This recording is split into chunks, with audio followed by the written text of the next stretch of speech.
राम जय हनुमान। आज हम सब बात करेंगे विवाह योग के बारे में। तो कहीं कहीं देखा जाता है कि लड़की या लड़के की कुंडली जब आता है तो लड़की या लड़के की कुंडली में वो समय या वो ग्रह नहीं आता है जिससे विवाह का योग बनता हो। जैसे कि हम एक एग्जाम्पल ही हम यहाँ पर समझने के लिए ऐसे कुंडली बनाए हैं। तो यहाँ पर देखिएगा तुला लग्न की कुंडली है। तो अभी तुला लग्न का जब मंगल का गोचर या मंगल की अंतर्दशा या मंगल का प्रत्यंतर्दशा आएगा तब यहाँ पर विवाह का योग बनाता है। तो मंगल का हो और या तो यहाँ पर गुरु बैठे हों, शुक्र बैठे हों, लेकिन शुक्र और गुरु किस कुंडली में पीड़ित ना हो। अगर शुक्र और गुरु पीड़ित हैं तब हमको सातवें घर के स्वामी से देखना होता है कि सातवें घर का स्वामी कहाँ पर बैठा है। शुभ स्थान पर बैठा है कि या वो भी कहीं छठे घर में, आठवें घर या 12वें घर पर बैठा हो। तो छठे अगर 8वें और 12वें घर पर अगर कोई ग्रह बैठा हो सातवें घर का स्वामी तो विवाह में काफ़ी विलम्ब पैदा कर देता है। तो फिर हम कैसे माने, अगर हमारे घर का स्वामी जैसे सातवें घर का स्वामी को हम लेते हैं मंगल, तो हम मान लिए मंगल यहाँ पर जाकर बैठा है और या तो यहाँ पर बैठा है या तो फिर यहाँ पर बैठा है। तो मंगल अगर हमारा छठे घर, 8वें घर, 12वें घर पर बैठा हो तो विवाह योग में काफ़ी दिक्कतों का सामना हम सबको करा देता है। तो अगर इस जगह पर हमको देखना होगा गुरु और शुक्र ये विवाह के कारक होते हैं।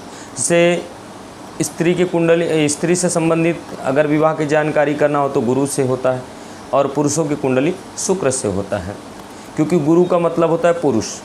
तो गुरु अगर लड़की की कुंडली में गुरु कहीं बैठे भी हों अच्छे स्थान पर तो उससे हमको देखना होता है और शुक्र से देखना होता है। तो अगर हमने वो कुंडली मिलाकर देखा तो वहाँ पर विवाह का योग कहीं नहीं बन पा रहा था। हम गोचर से भी मिलाना चाहे तो गोचर में भी काफ़ी समय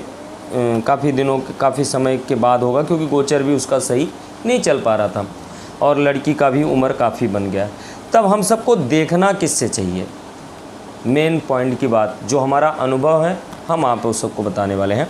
जैसे कि यहाँ पर देखेंगे अगर माता की कुंडली हो या पिता की कुंडली हो, तो हम यहाँ पर माता की कुंडली हमको प्राप्त हुआ। तो माता की कुंडली में हमने देखा शुक्र यहाँ पर बैठा है और इनकी दशा किसकी चल रही है, शनि महाराज की महादशा चल रही है। तो शनि महाराज की महादशा चल रही है। तो शनि महाराज जब आते हैं तो अपनी राशि को भी वो कहीं ना कहीं पावर देने लगते हैं।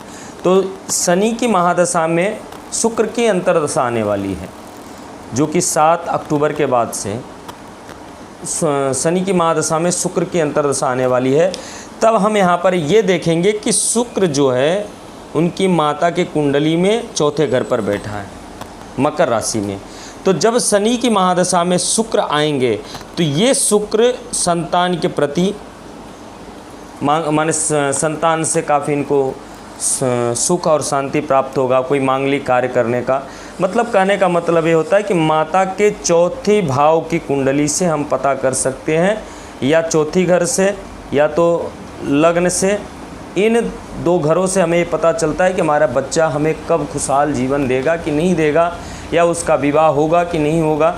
हम यहाँ से चौथे घर और 7वें घर से जानकारी प्राप्त कर सकते हैं। जैसे हमने यहाँ पर मान लिया कि यहाँ पर शुक्र बैठे हैं, शुक्र यहाँ पर बैठे हैं, तो इससे हमें पता चलेगा कि हमारे संतान को लाभ मिलेगा कि नहीं, क्योंकि 1 2 3 4 5, क्योंकि ये त्रिकोण में अगर हम देखने जाएंगे तो ये बुद्धि और संतान की तरफ से सुख देने वाला होता है और 9वां दृष्टि भाग्य स्थान पर पड़ता है, तो जिससे हमें भाग्य में वृद्धि दिलाता है। तो इस तरह भी जानकारी प्राप्त कर सकते हैं। माता के कुंडली से या पिता के कुंडली से भी आप जानकारी प्राप्त कर सकते हैं कि इनका विवाह का योग कब बनता है। मैंने आप सबको संक्षेप में, छोटे में हमने आपको वीडियो बना करके बताया। इसका विवरण हम कभी नेक्स्ट टाइम में बनाएंगे वीडियो विस्तार पूर्वक, जिसमें आपको हम अच्छी तरह से समझाएंगे। हम अपनी वाणी को विराम दे रहे हैं। जय श्री राम, शुभ रात्रि।